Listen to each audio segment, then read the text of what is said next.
Welcome, everyone. I am Chip Wade. I am exceptionally excited to be here today. We are at the International Builder Show in Las Vegas, the place to be for all of the latest products and innovation. Really, you're anybody in the building category, you are here and you're representing the best. I am very honored to be in this space with some truly amazing professionals, architects, we have builders, and of course we have industry juggernaut leadership right here. We are trying to keep a nice quiet environment here with all of the buzz that's happening here at IBS. Tens of thousands, I'm not even sure what the count is, but everybody is here. I haven't had a chance to look around everywhere too much yet, but it's really has a lot of energy around here. Today, of course, we have Aaron Erter, CEO of James Hardie, and again, we'll introduce our wonderful esteemed guests here in just a moment, but thanks so much for having us here. You excited? Our pleasure, yeah. Very excited. A lot of energy here at the show. No doubt, no doubt. Well, so we have Nicole Tisvier, CEO of Simbi Homes, out of the Maryland, Washington, D.C. area. Is That's that correct? correct. How long have you been doing this? About 15 years now.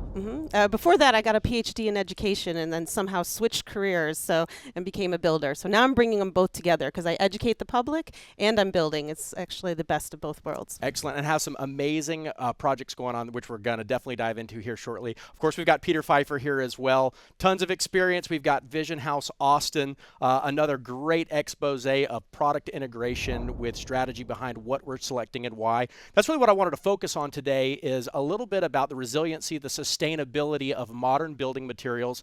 Clearly, we're here with James Hardie, a leader in this space. You guys have had a lot of experience integrating all kinds of products into these projects, but we're going to talk a little bit about why we're selecting what we're selecting for some of these reasons. Does that sound good? Good. Sounds great. Awesome. Well, let's start it out. Aaron, here, tell me a little bit about James Hardie's integration into these projects and kind of what we're doing here. Yeah, absolutely. My pleasure. Look, these two homes are both beautiful and more resilient. And I think the most important thing, and particularly in this day and age, these homes are built to last. Hardie's durable and resilient siding, it can withstand a variety of climate conditions, which, nowadays we're seeing everything out there. So, James Hardie is helping create resilient homes and homes that, are really built to last for the future. Amazing. Well, I'd like to give both of you guys a chance to introduce yourself in a little bit more detail. Nicole, is it Maryland or is it Washington, D.C.? We're based in Maryland, but we do D.C., Maryland, Virginia. Okay, excellent. So, again, CEO of Simbi Homes, you said 15 years doing this. Tell me a little bit about Simbi Homes and what you're doing with this. Yeah, so Simbi is short for symbiosis. We build in a way that's mutually beneficial for people and planet. We do new homes, net zero, and deep energy retrofits, remodels, and we focus on a holistic vision of sustainability. Everything from energy, water efficiency, but also low embodied carbon materials, reducing waste on the job site, and then choosing materials that last a really long time is an important part of that too. We don't want to build with things that are going to end up in the landfill in like 20 to 30 years. That's right. Now you're working on a very special project right now, a very immaculate Queen Anne style house, which is very complicated in its detail, right? So bringing something old into a new energy standard has to be a mountain to climb. I want to get into a little bit about your material selection there, but is there a specific feature of this that's been the most exciting for you? Yeah, so the Queen of Zero project, it's a Queen Anne Victorian home built from the ground up in Maryland. It was built to replace a home that burned down in 2020, a 1901 Victorian. And we were trying to build almost an exact replica, but to a much higher standard of efficiency and resilience and wellness as well. And I think you asked about the biggest challenge. Oh, there are so many challenges. I know that's a loaded question. But yeah, one of the biggest challenges, when everything was said and done, we wanted it to look like a home that belonged in the neighborhood. This is a historic neighborhood. It's filled with Queen Anne Victorians. And we actually, I think, hit it out of the park on that one. And thanks to James Hardie, too, because the siding just made the whole exterior come together. Well, if you haven't seen it, definitely check it out. You can find it online. A beautiful representation of architecture, execution, everything from solar tiles on the roof to obviously building science top to bottom. So nicely done. Obviously, this one is also covered in the Journal of Light Construction, so congratulations on that. Folks can find it there as well. All right, Peter, let's talk about your game. Where are you from? I'm from Austin, Texas, and I'm an architect with Barley Pfeiffer Architecture. We've been practicing for 38 years now. Wow. I got into this sustainability thing. Believe it or not, I look back on it. I was about 14 years old when I got really excited based on what was going on with the environmental movement. And I stuck with it. I'm just one of those weirdos who at 14 decided I wanted to be an architect. And by the time I was 17, I wanted to be an environmentally sensitive architect, and I just stuck with it. Well, you've clearly been amazingly successful, so congratulations. Thank you. We're eager to hear y'all's insight as current leading industry professionals with the selection process. I, of course, have a huge affinity for architects, builders, and the trades alike. Picking materials is a huge piece of what I'm passionate about as well, so I'm eager to learn from you guys. Obviously, the Vision House Austin also showcased in Green Builder Media as well, so great coverage there. Do you want to talk about that? Sure, yeah, give us the highlight. The highlight is that we were trying to show at this point, the green building movement's been around for a few decades now. And it was originally based on designing with the climate responsive design. But then it morphed into being more of a matter of putting things on the house to make it green, like the Tesla roof panels and stuff like that. And we realized over the years is that that's out of the reach of the normal person. So this house is to show that you can do an incredibly green, zero energy house and buy it with a conventional mortgage. That's amazing. And actually the couple is in their 80s. Now, they did elect to put in some batteries, Savant system batteries and other things like that. But the whole idea was by design, it was going to be extremely comfortable, use a whole lot less energy, and be fire resistant, which is why we, of course, wanted the Hardy products, because we wanted the durability, but it's out in the Texas Hill Country, and we're afraid of wildfires there, too. Wow. Yeah, I think that's a much larger kind of macroscopic issue that a lot of people, it's a thing that we need to talk about, which is sustainable products that are still cost effective. Do y'all feel like the market is growing, or is it stagnant? Is it like the brands that are doing it have it and people are trying it, but it's not expanding? Like, are y'all seeing more products cost effective that are still sustainable coming to the marketplace, or is that the wall that we're bumping into? From my perspective, no, we've got more innovation still coming. My challenge is to try to make people don't forget about the basics. You first have to design the building to keep the windows in the shade, to do a light colored roof to reflect the solar heat, to think of light colored exteriors because they'll last longer, the paint won't get as hot. Keep the basics in mind first and foremost. But yeah, there are, on top of that, some nifty new products coming in. Excellent. All right, Aaron, clearly we got some great experts here. Absolutely. Go ahead. What I was going to say, I think what's so important is really providing awareness around that those products are out there and what they can do. And that's a lot of what we've been trying to work on at James Hardie.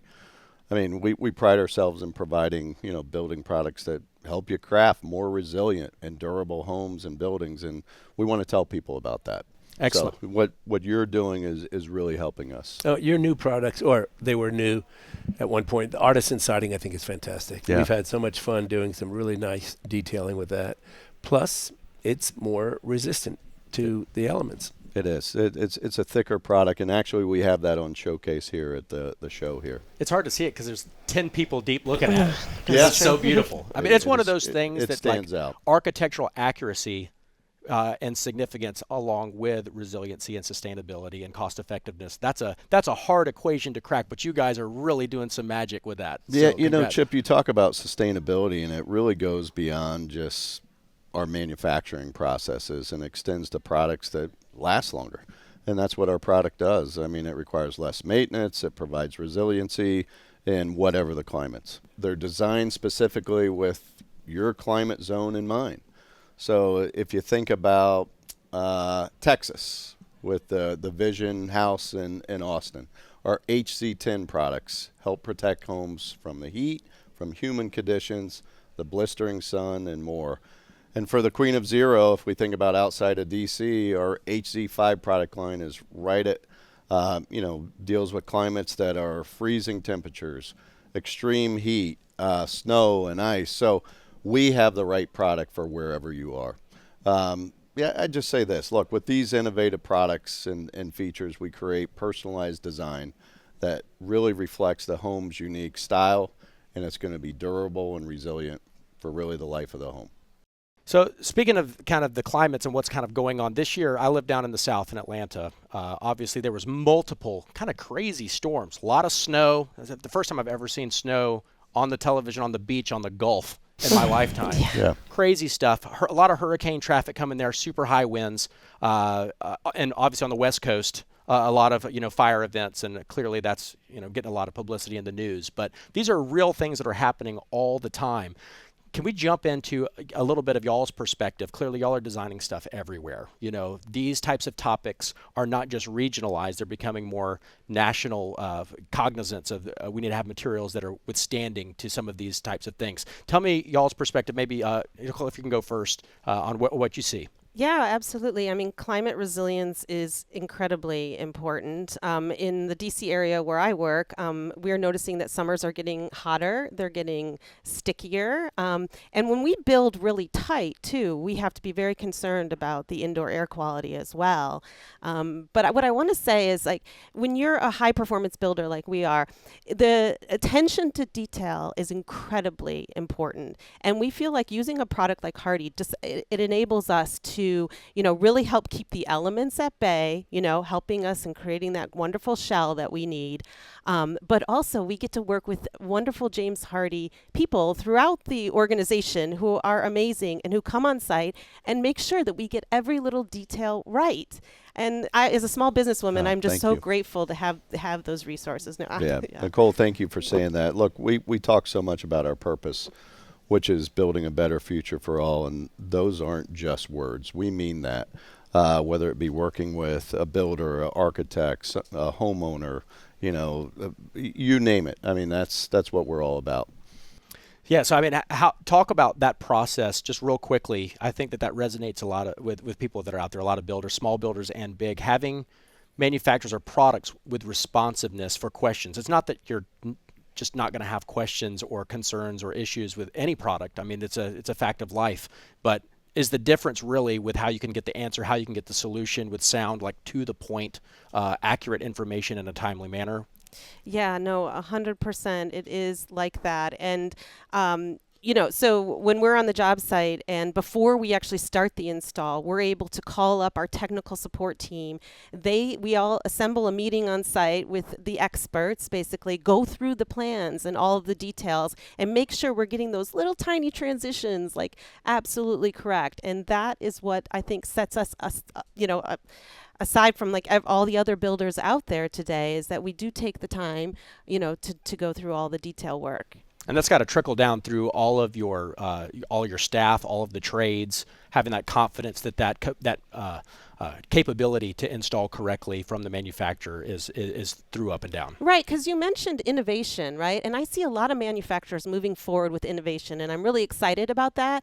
But builders are scared, and it's like we get accused of being laggards all the time, but I don't think it's about being laggards. I think it's a really smart, risk-averse strategy that builders have. They don't want to go out on a limb and find out if it doesn't work. You could be $15,000 in the hole, or you could, lose your company over some issues. And so, in order to have a technical support team that helps take the risk out of it, it doesn't feel so risky, and they're holding your hand and helping you through it. I mean, that's really important. And I think builders just need to learn how to take the help, right? Accept the help, and they don't have to go alone. Yeah. I have a story, a very short one. Many years ago, we used a very innovative building product about 35 years ago that ended up within the next 10 years just peeling off our houses. And did the manufacturer stand behind it? No.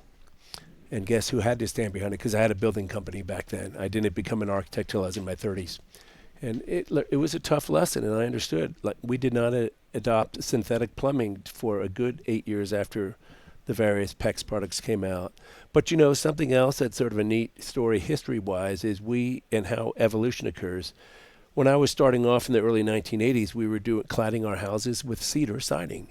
And then we got better about it. We made sure we stained the backside and the cut edges and everything before we put it up. But then we still saw that after 10, 15 years. And what a pain that is. And then of course, the whole the wildlands interface thing came in with fires. I don't think we've, well, along came the Hardy rep about 1991 or 92. So one of the very first homes that I think Hardy did in Texas was one we designed. And honestly, once I saw it and realized how durable it was, we never turned back. And that's been 30 some odd years now, 33 years, 32 years. Well, Peter, expand on that a little bit. You said you're from Texas in the Hill Country, a beautiful part of the country. I love Texas Hill Country, but it can get dry and fires are a real deal. Take me kind of through that aspect of kind of product differentiation with kind of how Hardy plays into that role. As we've gotten to understand the things that the house acting as a system, we have to think about how do you do things like passive humidity control. Where does the humidity come from in a house? Well, it comes from the outside and from the inside. One of the things that's important to us is to have a water shedding cladding system. So when it rains, that moisture does not get absorbed into the siding or into the brick or stucco or natural wood. It sheds away. That makes a house more comfortable, more durable, because you've shedded the water away. And by the way, that's why if you look at our website, we do houses only with broad overhangs. There is a reason why the houses that last have broad roof overhangs. You shed the elements away from them. So that's a critical part of Hardy. The pre-prime product sheds the water wonderfully. And then, of course, the fire resistiveness. Between that and the type of decking we did and the metal roof, we've got a building that's probably 90-95% fire resistive. And I think the perfection is the enemy of the good. We've got a fantastically durable, healthy building that's resilient, and it was all affordable within a conventional mortgage. Amazing. It's got to feel good to hear industry pros like this talking. So, I mean, you don't even have to say anything. It's just like they're it's so great. I mean, what do you feel if I about didn't that? believe in it, I wouldn't be sitting here. He wouldn't be sitting here. Absolutely. Look, that validation is what really drives us each and every day across the whole value chain, whether it be the homeowner, our customer, our contractors, architects, you name it. That's what drives us. Amazing. Amazing. Well, let's keep going. I want to hear a little bit more, obviously, about the specific, highlighted projects you guys are working on, but I want to touch a little bit more on specific material selection. Obviously, at the inception of the project, it's an iterative approach. You're designing, but then you see what products are available, and you want to use a product, but maybe, it has to morph into the overall final product. Take us through kind of, maybe I'll have different strategies, but maybe, Nicole, you can take it first. What is your material selection process as it relates to these kind of efficiencies and sustainability and resilience? Yeah, well, I mean, everything from the mechanicals, obviously, all the insulation and the air sealing that we do, the windows, I mean, everything becomes part of this formula, right, that is going to get as close to possible to a true sustainable net zero home. And then, of course, having the Hardy siding on there, too, to make it a very durable home, that's absolutely important. And I think the other thing we learned very with the Queen of Zero project is you don't have to build a square box, to get to a net zero home. You can build to net zero standard in all different kinds of forms. And we really appreciate craftsmanship. So we were able to blend the two, the performance and the craftsmanship. Yeah, that's really, I think, a great point, because the more traditional style architecture of a Queen Anne or something kind of in that genre, the building methodology becomes more traditional, where what you're seeing with a lot of the more modern style homes that are kind of a bit more synonymous. It's hard to see a modern home that you're like, well, this thing better be energy efficient. With a lot of the structurally insulated panels and the polyiso, integrated sheathings that are coming out, really, really great. But what you did with that project is phenomenal. So again, if y'all haven't seen that project, check it out. It brings all the kind of the nostalgic pizzazz of that historical architecture, but done in a super modern way. So awesome stuff. Peter, for you now, your project much more modern, I would say, in form. Tell me about that. I actually built for myself my first, what I would call an ultra modern kind of minimalist architectural structure about 2 years ago, and I will say that was one of the most challenging design and builds I've done, because you can't hide anything. Everything has to be perfect or it's not. Right, because everything is visible. For you, as it relates to energy efficiency and product selection, I'm guessing you do a spectrum of styles, but for this project being more modern, what was the challenge like for you? We don't get too wrapped up in modern for modern's sake. You have to understand the modern movement came out of the machine aesthetic of the 1930s, Bauhaus, Walter Gropius, architects from Germany. And it was based on the idea that you could build the same design in Nome, Alaska as you could in Miami, Florida. over the decades, we learned that that's not necessarily true. We had a whole nother movement come in that was the environmentally sensitive movement, which morphed into the green building movement. So we are not modern purists. We're going to do a hybrid. If you look at this house, yes, it is modern. And it was surprising how modern it is because the couple is an older couple. But they want to. Did they ask for that, by the way? Yes. It's interesting because we do all different design styles. We're not just stuck on what's currently popular. But they wanted something very modern. But we did do broad overhangs to shade the windows and the doors and to protect the siding from the sun as well as the rain. So it's a hybrid that is something that's more sensible, and I think the way the modern movement really has to morph into. Because if you're not having things like awnings or overhangs to protect your windows and your doors and your siding, the home is going to be a very maintenance-intensive thing to have to hold on to say nothing of higher than necessary air conditioning bills and things like that. It's no longer the case that they only air condition buildings in the South.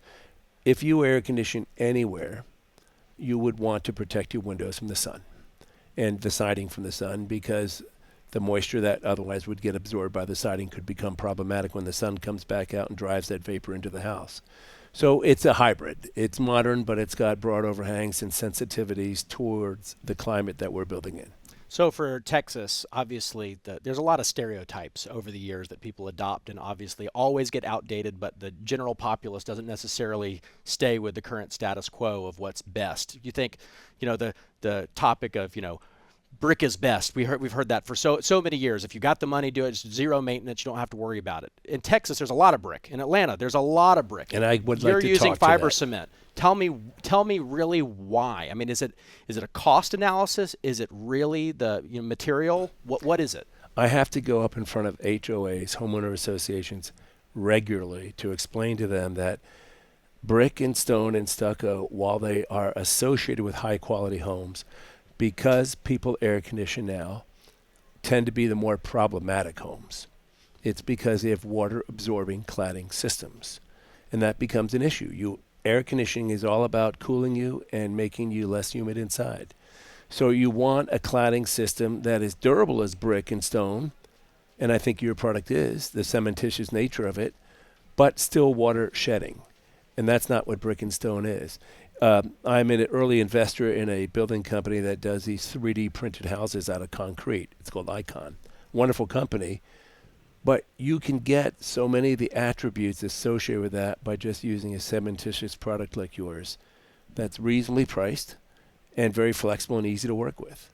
And I'm not I know I sound like a commercial, but the reality is that you can get you can get more qualities of durability associated with a water shedding cladding cementitious product than with brick, stone, or stucco. So, yeah, come on. I was just going to say we need to take Peter on a tour with a lot of homeowners associations in Texas. We've won. Very rarely. The HOA guidelines have usually been written in the 70s and 80s. They didn't understand the stuff we talk about now when it comes to vapor drive and building science and all of this stuff back then. But if we do a good-looking design that incorporates your product, we've never been turned down.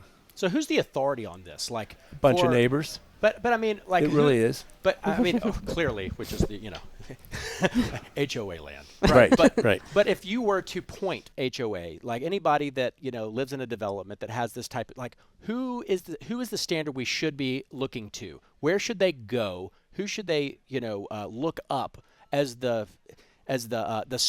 truly the standard for what they should be adopting? Are you asking them to go to our website? if that's the best spot, I told you I'm teeing you up. BarleyPfeiffer.com. So in all seriousness, what we've learned is that the HOA guidelines are really trying to preserve one thing, and that's the quality of the neighborhood. They want the property values to stay up. And there were traditional ways of thinking about that, brick, stone, and stucco. But that was 40, 50 years ago. And we're just trying to update them and showing, look, you can still do very elegant looking homes and maybe a combination of some stone or brick, but more of a water shedding cladding system like yours.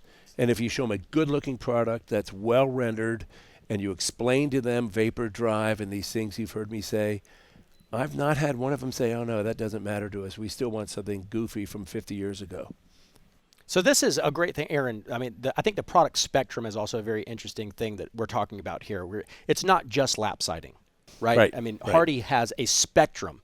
On a project I'm working on now, I have V-Groove. I have got the thick 7-inch artisan lap siding. I'm using panel material, batten strips, all in different configurations. This crosses the spectrum of architectural styles and genres and centuries of of style. So for you guys, I mean, how important is that to be able to not only provide products that are affected from climate type of topics, but also from architectural relevancy? Yeah, it's extremely important because we want to be able to give our customers the solutions that they need, right? So whether it be our Hardie architectural panel, our artisan lap, I mean the list goes on and on.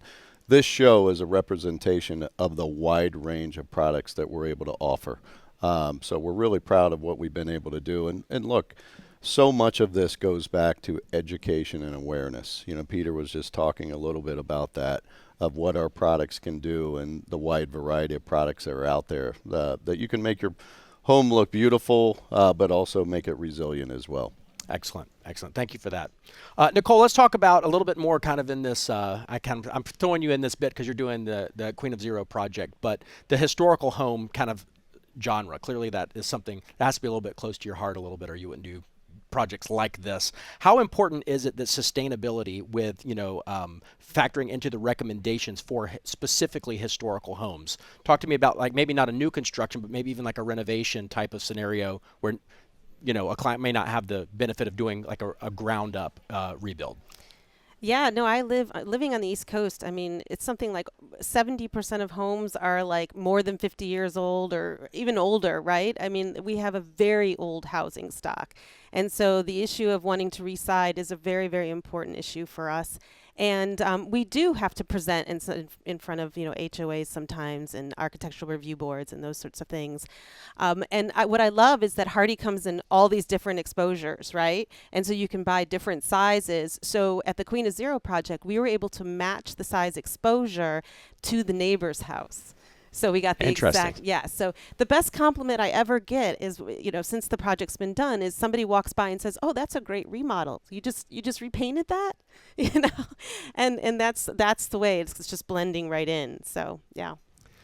So, general kind of hot take lap siding question for your own person, like you're building a house for yourself. What is your favorite reveal? What do you like on lap siding? If you were to do it for yourself, it so varies. I can't. Just pick one. Oh, come on! It has to do with like the massing of the home, like how large is it, and the style of the home. Right now, we're doing a mid-century project. It's called the Retro Rambler, and so it's a much smaller home. It was a factory-built home in the 1950s, made out of Weyerhaeuser panels. But for that project, we're going to go with probably a smaller exposure, just because it's a smaller build. But if I was doing one of those beautiful farmhouse styles, like out in the country, then I would definitely go with more like 8 inches or so. Yeah. What about you? We've played with all those exposures you talked about. We've done some wonderful accents around the front entry of a house with the artisan siding, the really thick with the woven corners. Oh, yeah. So that's actually what I was hoping somebody would give the answer that I would give, which is that's what I mean. I love the woven corners. The woven corners are beautiful. Aaron, I'd love for you to kind of maybe gather back around as a manufacturer with your head in the creation of these types of products. Technology's there. We get excited about the shiny new objects. We get the pie chart of what this is doing, but is it practical? Is it is it going to be practical in 10 years? Is it affordable? Is it going to actually work? Tell us about your perspective as the manufacturer about how James Hardie is attacking that specific thing head on to be a great product. I like the word practical. Because we use that a lot in our business. And is it practical for a builder to install, right? Is it practical for us to manufacture? Look, I think when it comes down to it, innovation will continue to drive progress. But that innovation is going to happen is based upon the feedback of what homeowners want, right? But also what builders, can supply to them as well. The reality is that resilient and durability are things that are not nice to haves. You have to have them. I think that's the appeal of our product, and that's why our product, no pun intended, will sustain for a long time. Excellent. Well, Aaron, Nicole, Peter, thank you so much for joining us. Such a wealth of knowledge. I'm excited to get back out on the floor and see what else is coming to market. Of course, congratulations to everything you guys are doing with James Hardy here in the booth. Where can people go to find your projects? Well, actually on Instagram, it's hashtag Civi Homes. Excellent. What about you, Peter? Barley Pfeiffer, whether it be Instagram or Facebook or our website, barleypfeiffer.com. But that's like my better-looking cousin, Michelle, Pfeiffer. All right. You make it simple for us. Thank you guys all for joining us, and hopefully we'll catch up soon.